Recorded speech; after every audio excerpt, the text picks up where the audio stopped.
Hello, j'espère que tu vas bien. Aujourd'hui, je voulais te parler de l'amour de soi. Pourquoi les gens ne s'aiment pas? Pourquoi les gens ont du mal à s'aimer? Comment s'aimer soi-même? Tu vois, il y a beaucoup de questions, mais avant même de parler, tu vois, de l'amour de soi, eh bien, je vais déjà commencer par te dire pourquoi est-ce que les gens ne s'aiment pas. Quelles sont les choses qui t'empêchent de t'aimer? Et on va parler de ça dans cette vidéo. Donc, bienvenue sur ma chaîne. Je me présente, Yannick Lassman. Je suis coach expert en résilience.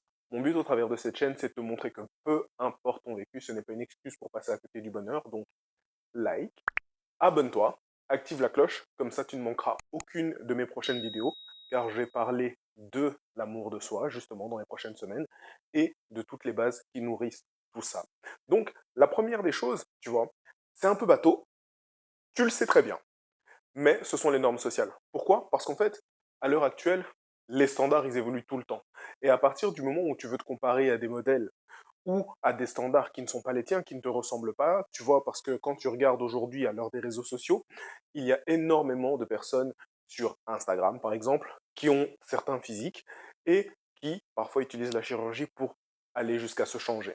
Donc, quand tu vois ça, quand tu te dis, OK, moi, je me regarde et je me compare à ce genre de personnes qui ont le temps, qui ont les moyens, qui n'ont pas le même style de vie que moi et qui sont en train de changer leur physique, mais d'être attractif, d'avoir de l'attention, d'avoir justement, tu vois, de la reconnaissance d'autres personnes qui aiment, qui like, qui partagent, qui montrent tout ça, en fait, ça pousse beaucoup de personnes à se remettre en question et à se sentir mal dans leur peau. Pourquoi? Ben, en fait, parce que ils regardent les standards qui changent tout le temps, parce qu'avant, c'était les personnes qui étaient minces, et puis maintenant, ce sont les grosses lèvres, les grosses...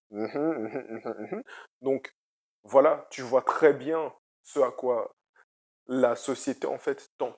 Et à partir du moment où tu regardes ça et que tu te dis, ces critères-là de beauté sont certains critères qui ne me correspondent pas, eh bien, tu te sens mal, aussi bien masculin que féminin, tu vois. Et à partir du moment où tu te sens mal dans ta peau, tu as du mal à t'aimer, tu as du mal à reconnaître ta vraie valeur. Et en fait, l'amour de soi, c'est déjà commencer à reconnaître la valeur qu'on a. C'est la première étape. Ensuite, tu vois, il y a le renforcement négatif. Parce que depuis que nous sommes petits, depuis qu'on est tout petit, on a parfois des encouragements et on a des renforcements qui peuvent être positifs ou négatifs. Si tu as beaucoup plus de renforcements négatifs pendant ton enfance, ça veut dire que tu vas avoir tendance en fait à avoir ça dans ta tête et tu vas l'associer à toi. Donc ça veut dire que c'est même plus toi consciemment qui va avancer en te disant en fait, je suis une bonne personne et tu vas pas dire consciemment en fait parce que quand j'étais petit, eh bien on me faisait du renforcement négatif, ce qui fait qu'aujourd'hui, maintenant que je suis adulte, eh bien, je continue en fait à avoir cette voix qui me martèle, et quand je me mets en relation, eh bien, je me sens mal. Pourquoi? Parce que je réalise pas ma valeur à cause de ce qu'on m'avait dit avant. Tu vas jamais te dire ça comme ça consciemment. Mais c'est une des raisons qui fait que, à l'heure actuelle, beaucoup trop de gens, en fait, ne s'aiment pas à cause de ce genre de renforcement. Et ça veut dire qu'en fait, ils vont en autopilote avec leur subconscient. Leur subconscient est là et il leur dit des choses et eux n'ont pas conscience, en fait, que leur subconscient, il était là juste pour les protéger avant, mais qu'à l'heure actuelle, ils n'ont plus besoin de ça. Tu peux changer ce discours-là. Et si tu as toujours ce discours-là, ça sert à rien de le garder. Ça sert à rien de le garder, tu as besoin de le changer, tu as besoin de mettre en place un autre discours pour pouvoir en fait changer ta façon de voir, changer ta façon de raisonner, changer ta façon de te percevoir. Et une fois que tu changes en fait ta manière de te percevoir, tu te perçois beaucoup mieux. Si tu continues à te voir down, alors qu'au final tu veux te voir beaucoup plus haut, c'est à toi de faire le choix. Et après, tu peux inverser la tendance. Mais c'est important de d'abord avoir conscience de ce que tu te dis, parce que ton subconscient va te dire beaucoup de choses. Et si ton discours interne continue à entretenir les renforcements négatifs, c'est mort. C'est mort. Ensuite, la peur du jugement. Pourquoi? Parce que c'est associé en fait à tous ces renforcements négatifs. Et il y a quelque chose que j'ai envie de dire. Simplement, si tu as peur de te faire juger par quelqu'un, c'est parce que tu as peur que lui te voie la manière, enfin de la manière dont tu penses que lui va te voir ou elle va te voir. Ce qui veut dire que quelque part en toi, il y a quelque chose que tu as peur de montrer et que tu te dis, qu'est-ce qui va se passer si cette personne découvre cette partie de moi? Cette personne-là va me juger. Mais en fait, comme j'aime bien le dire, à partir du moment où tu penses que les autres sont capables de te juger et sont capables de te faire du mal, c'est parce que c'est toi-même qui projettes tes insécurités. Si quelqu'un te juge, en fait, je vais faire simple. Qui s'est déjà baladé dans la rue? Mets-le-moi en commentaire si tu t'es déjà baladé dans la rue et que tu voyais des gens qui commençaient à rabaisser les autres et leur dire oui, toi t'es comme ci, toi t'es comme ça, et qui s'amusent à le faire. Et regarde quel genre de personnes font ça, si jamais tu en vois. Parce que on est tous d'accord qu'on a peur de se faire juger par les autres, mais on se fait toujours juger silencieusement. Parce que même si tu juges quelqu'un, tu vas commencer à chuchoter à tes amis, ouais, t'as vu, traiter comme ça. Non, tu vas jamais le faire ouvertement. Et de toute façon, si tu as peur d'être jugé, tu ne vas rien faire. Et parce que tu ne vas rien faire, tu vas quand même être jugé. Ou pire, tu vas être ignoré. Donc tu n'existeras même pas. Donc bienvenue, tu n'as pas envie d'être jugé. Eh ben tant mieux. Tu vas être inexistant. On va même pas te remarquer. C'est mieux? C'est quoi le pire? Se faire juger et se faire remarquer? Ou en fait, être traité comme si tu n'existais pas? C'est un choix qu'il faut faire. C'est un choix. Et à partir du moment où tu ne veux pas exister, en fait, tu ne peux pas t'aimer parce que on n'aime que les choses qui existent. On ne peut pas aimer quelque chose qui n'a jamais existé parce que tu ne sais même pas comment aimer ce truc, tu vois. Je veux dire, je peux inventer un mot là maintenant, mais je sais pas c'est quoi le truc que je peux inventer pour te dire, ça n'a aucune valeur.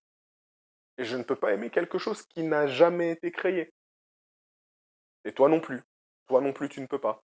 Tu vois. À l'époque, on avait créé le 3310. Eh ben, avant que le 3310 existe, personne ne savait ce que c'est, donc personne ne pouvait aimer le 3310. Et dès qu'il a été créé, tout le monde l'a aimé. Et c'est un peu un exemple. Donc, ce que je veux dire, c'est que si toi, tu as peur d'être jugé par les autres, tu fais que projeter tes insécurités. Parce que tu penses toi-même à l'intérieur de toi, aller dans l'esprit de quelqu'un d'autre et de décortiquer ses pensées pour que, une fois que tu as décortiqué ses pensées, tu vois en fait ce que cette personne pense de toi.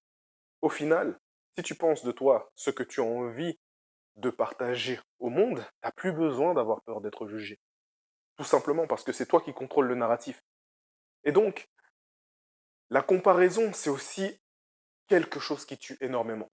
J'ai parlé des réseaux sociaux, mais ce n'est pas vraiment ça, c'est un autre style de comparaison.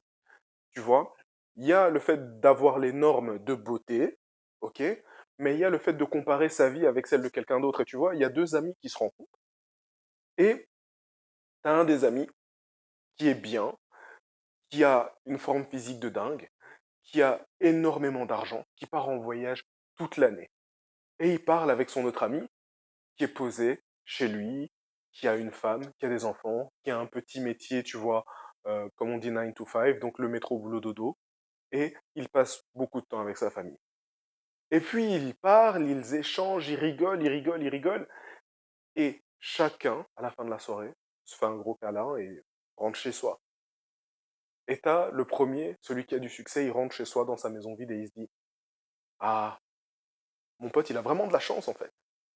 Parce que moi, je suis là, je rentre dans une maison vide, il n'y a personne, j'ai pas d'enfant, oui, je peux voyager, oui, je peux faire beaucoup de choses, oui, je gagne beaucoup d'argent, mais j'ai personne avec qui partager ça. Et puis, tu as son autre ami qui rentre et qui se regarde dans le miroir et se dit, c'est vrai que je suis pas aussi bien physiquement que lui, lui, il peut voyager, lui, il a beaucoup d'argent, il a le succès, j'aimerais bien avoir la même chose que lui. Et tu vois, parfois, tu te compares avec des gens alors que tu ne sais même pas ce que eux veulent. Peut-être que tu as déjà le succès que quelqu'un d'autre voudrait avoir, mais tu ne le sais pas. Pourquoi? Parce que tu ne regardes pas en toi. Parce que tu ne bases pas tes actions par rapport à qui tu es, par rapport à ce dont tu as envie, par rapport à ce dont tu as besoin pour évoluer.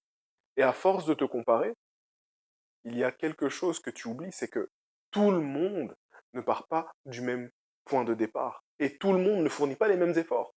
Donc tout le monde n'aura pas toujours le même résultat. Mais tant que tu fais ce qui est important pour toi, tu n'auras pas besoin de te comparer aux autres. Tu pourras t'aimer, tu pourras aimer la vie que tu as. La dernière chose que j'ai envie de te partager, c'est le fait de s'autocritiquer, d'être trop dur avec soi. Parce que, ok, tu as envie de faire les choses, ok, tu vois que le monde est différent, tu as une certaine vision du monde, tu te dis le monde devrait être comme ça, mais moi je suis complètement différent, tu n'as pas l'impression d'avoir ta place. Et c'est pour ça en fait qu'il n'y a rien qui te ressemble. Et s'il n'y a rien qui te ressemble, ou il y a très peu de choses qui te ressemblent, eh bien, tu vas te sentir mal, tu vas te dire je ne m'aime pas assez. Pourquoi? Parce que je ne corresponds pas au monde et que personne ne me comprend. Ok, mais il y a quelque chose que tu as besoin de savoir, c'est que plus tu vas te critiquer, moins ça va arranger les choses. Et donc, au lieu de te critiquer, commence à avoir un discours qui va être beaucoup plus édifiant. Pourquoi? Parce que tu as deux façons de montrer de l'amour. Tu vois? Tu as un peu le tough love et tu as aussi, tu vois, le fait d'encadrer, d'entourer, d'enrober. Mais ça, j'irai plus en détail dans une prochaine vidéo. Mais ce que je veux dire, c'est que si tu ne fais que te critiquer, tu ne te donnes aucun de ces deux styles d'amour. Ça veut dire que tu es là que pour te descendre. T'es pas là pour te donner de quoi avancer, t'es pas là pour te donner de la bonne énergie, t'es pas là pour te donner des encouragements, t'es pas là pour te pousser, t'es pas là pour être ton premier fan, pour te dire ok, je suis capable, je vaux mieux, je peux m'aimer et je mérite de l'amour. Parce que si tu te critiques, ça veut dire que toi-même tu es la première personne à avoir un comportement qui est à l'opposé de ce que tu dois donner pour commencer à t'aimer.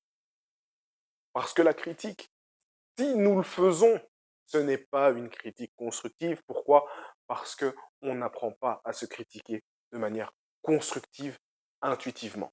Tu as besoin d'évoluer, tu as besoin de comprendre certaines choses pour ça. Et donc, les gens qui se critiquent ne se critiquent pas pour être de meilleures personnes. Elles se critiquent pour se rabaisser, pour se détruire.